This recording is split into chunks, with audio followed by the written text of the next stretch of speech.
नमस्कार, आप देख रहे हैं नवभारत टाइम्स ऑनलाइन और मैं हूं आपके साथ कुलभूषण राजदेव। उत्तर प्रदेश में 20 दिसंबर से कांग्रेस की यूपी जोड़ो यात्रा शुरू हो चुकी है। सहारनपुर के प्रसिद्ध सिद्धपीठ शाकुंभरी मंदिर पर पूजा अर्चना कर यह यात्रा शुरू हुई है और उत्तर प्रदेश कांग्रेस प्रदेश अध्यक्ष अजय राय इस यात्रा का नेतृत्व कर रहे हैं। लेकिन राहुल गांधी और प्रियंका गांधी को भी ढूंढ रही है इस हाल ही में।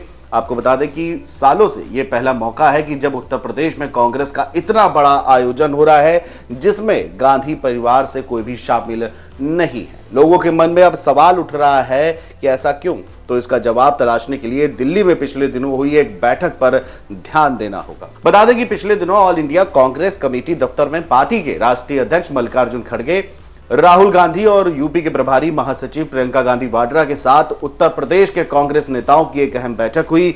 इस बैठक में लोकसभा चुनाव 2024 की तैयारियों की समीक्षा की गई। बैठक में यूपी में कांग्रेस अध्यक्ष अजय राय के साथ कई और नेता भी शामिल किए गए। यूपी के नेताओं ने प्रदेश में पहले की तरह गांधी परिवार के सदस्यों की सक्रिय मौजूदगी की इच्छा जाहिर की।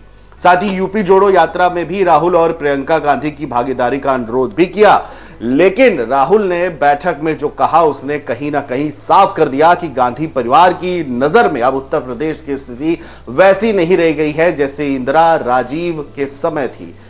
राहुल के अमेठी से सांसद बनने तक हुआ करती थी। राहुल गांधी ने कहा कि यूपी में पार्टी के नेताओं में उत्साह की कमी है। उन्होंने तेलंगाना का उदाहरण देते हुए यह कह दिया कि वहां 4 ऐसे नेता थे जो सीएम बनना चाहते थे और सभी ने मेहनत कर पार्टी को जिताया, लेकिन दूसरी तरफ यूपी में ऐसे 3 नेता नहीं है जो जिनका अपना सपना जो है वो पीएम बनने का हो और ना उसके लिए वह कुछ भी करने का मादा भी रखते हो। कुल मिलाकर यूपी के नेता बस केंद्रीय नेतृत्व के ही भरोसे रहना चाहते हैं, जिसकी वजह से वहां ना पार्टी खड़ी हो पा रही है और ना ही जीत मिल रही है। राहुल का इस बयान पर लखनऊ के सत्ता के गलियारे अब खूब चर्चा चल रही है। राजनीतिक विश्लेषक इसे अलग अलग नजरिए से देख रहे हैं। राहुल गांधी के बयान को लेकर माना तो यह भी जा रहा है कि उन्होंने उत्तर प्रदेश के कांग्रेस नेताओं को कड़ा संदेश दिया है कि पहले अपने दम पर संगठन को खड़ा कीजिए, कुछ करके दिखाइए और फिर केंद्रीय नेतृत्व या गांधी परिवार से उम्मीद कीजिए।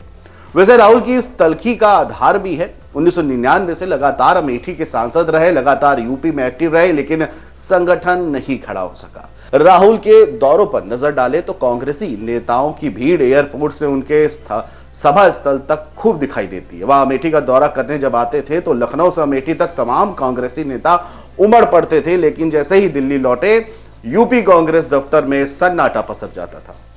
उत्तर प्रदेश में राहुल गांधी खुद अपनी सीट हार गए, पार्टी का प्रदर्शन बेहद खराब रहा। वहीं दूसरी तरफ कर्नाटक और तेलंगाना की जीत ने कहीं ना कहीं कांग्रेस में दक्षिण बनाम उत्तर भारत की राजनीति को लेकर चर्चाएं तेज हो गई हैं। राहुल गांधी अब तेलंगाना के उदाहरण दे रहे हैं। उनकी भारत जोड़ो यात्रा की शुरुआत और अहम पड़ाव दक्षिण में ही ज्यादातर रहा। यूपी जैसे बड़े राज्य में उनकी यात्रा सिर्फ बॉर्डर के जिलों से होकर ही गुजर चली थी।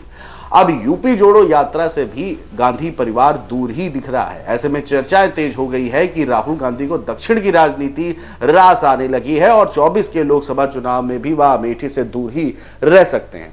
वो अलग बात है कि हालांकि यूपी कांग्रेस नेतृत्व तो राहुल प्रियंका दोनों को ही चुनाव में उतरने की गुजारिश भी कर चुका है।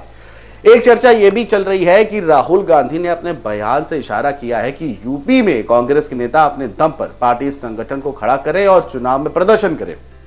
गांधी परिवार की अनुपस्थिति में ना कहीं समाजवादी पार्टी के प्रमुख अखिलेश यादव से तालमेल में आसानी भी रहेगी।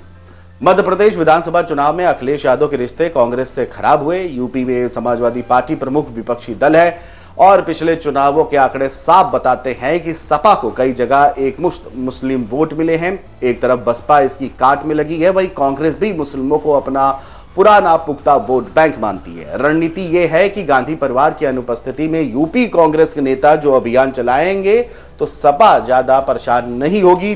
फिलहाल कांग्रेस कुछ प्रमुख सीटों पर ही टारगेट करेगी और भविष्य की आगे की रणनीति पर विचार करेगी।